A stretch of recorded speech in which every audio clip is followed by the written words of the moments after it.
Всем привет! Находимся в медицинском центре в городе Калининграде. Сейчас делаем санузел декоративной штукатурочки. Вот так вот выглядит первый слой. Это травертин. Вчера положил первый слой, вот такую шагленьку он имеет. Вот здесь панели будут.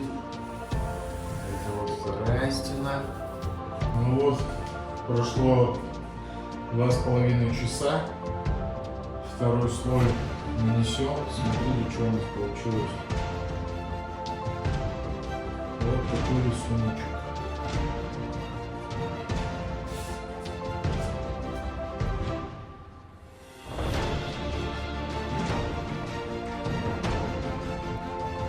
Завтра все это покроется лаком. И будет супер. Подписывайтесь, звоните.